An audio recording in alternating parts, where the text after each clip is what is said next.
माननीय सभापति महोदय, माननीय सदस्य राकेश सिन्हा जी ने बहुत महत्वपूर्ण प्रश्न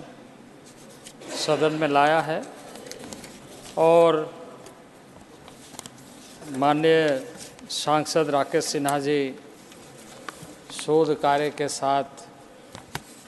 काफ़ी जनजातीय क्षेत्रों में कार्य करने के लिए लगातार तत्पर रहते हैं और अभी भी मेघालय के कई गांवों को कोंगथोंग, संखासी, माओमांग जैसे कई गांवों को जो ट्राइबल डेवलपमेंट के लिए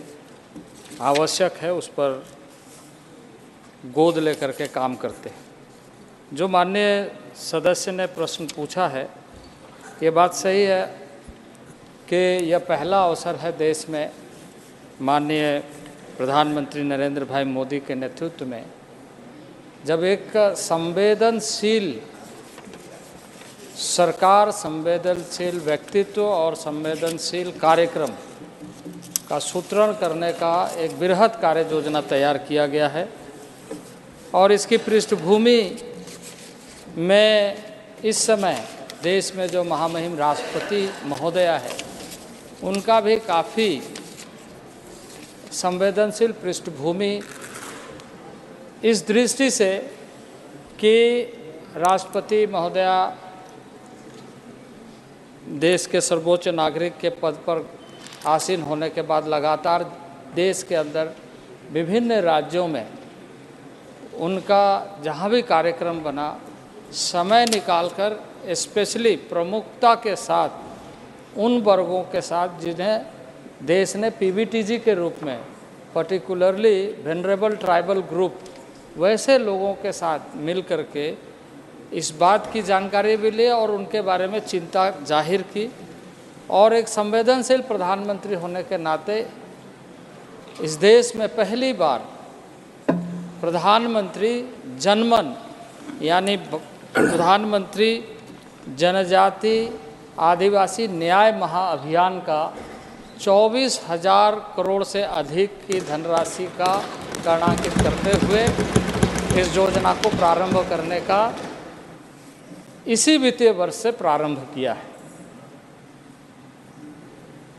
सभापति महोदय, मैं इसके थोड़ी सी पृष्ठभूमि में जाना चाहता हूं और सदन को अवगत कराना चाहता हूं कि चौथी पंचवर्षीय योजना 1971-72 के समय में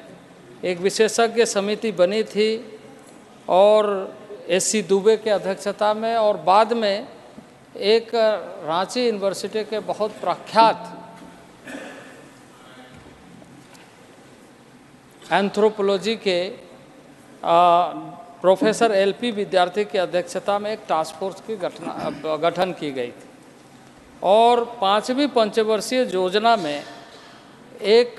इस बात को देखा गया कि जिस तरीके से देश की पंचवर्षीय योजनाएं चल रही है और जिस तरीके से प्राथमिकताएं तय हो रही है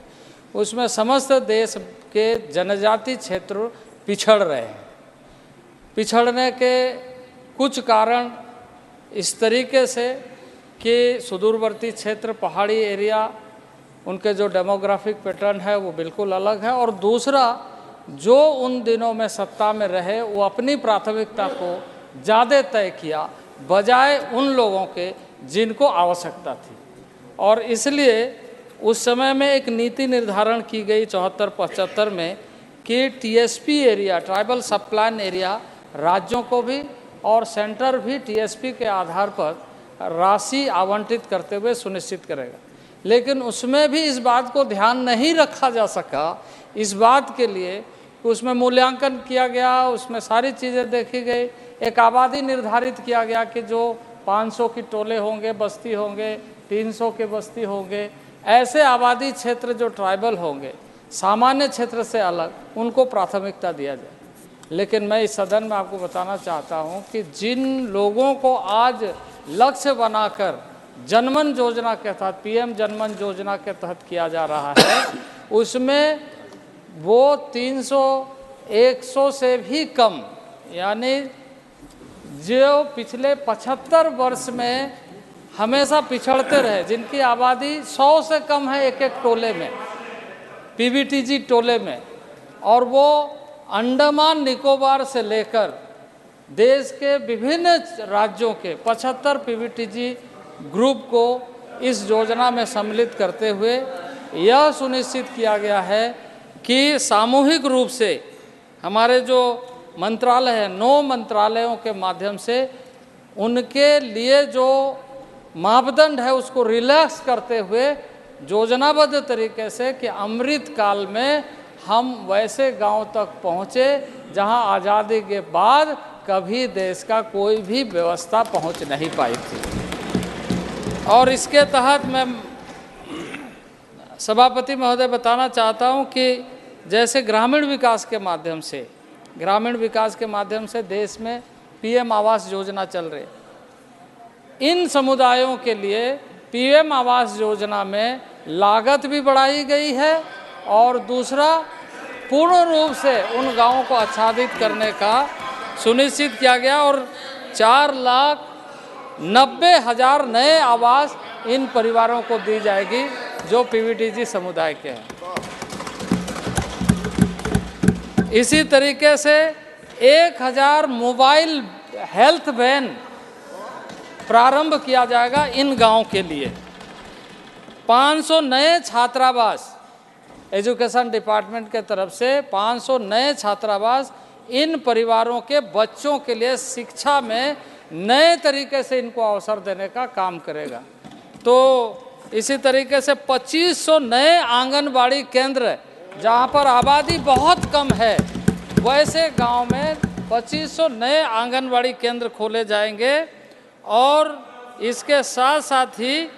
हमारे मंत्रालय के द्वारा बंधन केंद्र के माध्यम से रोजगार उन्मुखी कार्यक्रम के लिए 500 केंद्र खोले जाएंगे। स्पेशल तरीके से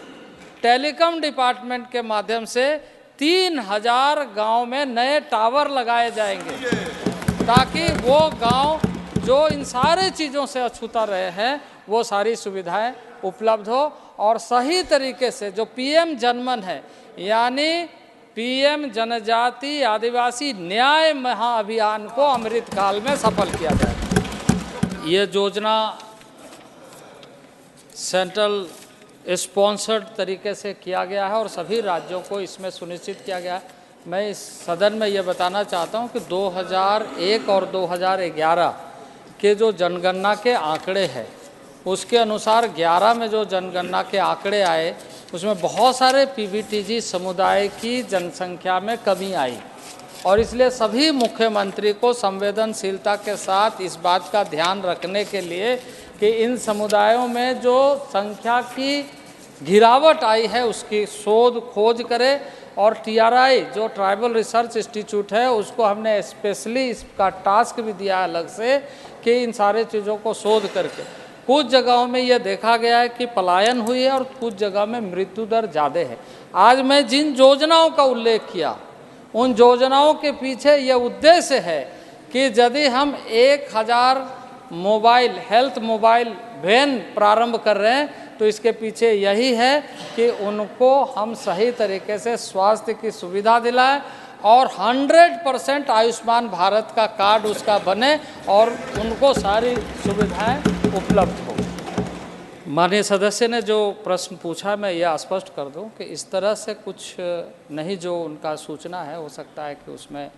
पूरी सूचना उनको प्राप्त नहीं हुई है। मैं स्पष्ट कर दूं कि ट्राइबल अफेयर्स का गठन ही इसलिए किया गया है कि सारे डेवलपमेंट प्लान को हम फोकस हुए में ट्राइबल एरिया एंड ट्राइबल के लिए बनाएं और वो स्पष्ट तरीके से जो STC कंपोनेंट होता है, शेड्यूल ट्राइब कंपोनेंट राशि का आवंटन होता है, वो इस देश के लिए 1,15,000 करोड़ रुपया की व्यवस्था विभिन्न योजनाओं के माध्यम से की गई है। माननीय सदस्य ने जो जानना चाहे मैं आपको बताना चाहता हूं कि देश में 700 से अधिक ट्राइबल ग्रुप्स हैं और ट्राइबल की क्वालिटी है कि बहुत सारी भाषाएं उनमें विद्यमान है। पूरे देश भर के सभी क्षेत्रों की अलग अलग भाषाएं हैं। मैं ये सूचना सदन को देना चाहता हूं कि नई शिक्षा नीति जो हमारी बनी है 2020, उस शिक्षा नीति में क्षेत्रीय भाषाओं को, स्थानीय भाषाओं को अधिक से अधिक हम प्रोटेक्ट कर सके, मान्यता दे सके और पहचान दे करके उनकी संस्कृति जो परंपरागत रूप से बनी हुई है वो बनी रह सके, इसको सुनिश्चित किया है। अब जो वो कह रहे हैं कि 8वीं अनुसूची में, 8वीं अनुसूची की एक अलग प्रविधि है, अलग व्यवस्था है और उसकी आबादी सारी चीज़ों को ध्यान में रख करके देश में विचार किया जाता है। किसी एक क्षेत्र में अगर 700 ट्राइबल के बारे में हम चिंता करेंगे तो उसमें इन सारे विषयों को नीतिगत रूप से देखना पड़ेगा कि इसमें क्या क्या मेरिट्स, डिमेरिट्स, क्या कॉम्प्लिकेशंस है। वो एक क्षेत्र को ले करके नहीं कर सकते, पूरे देश को देख करके इस पर फैसला लिया जाए।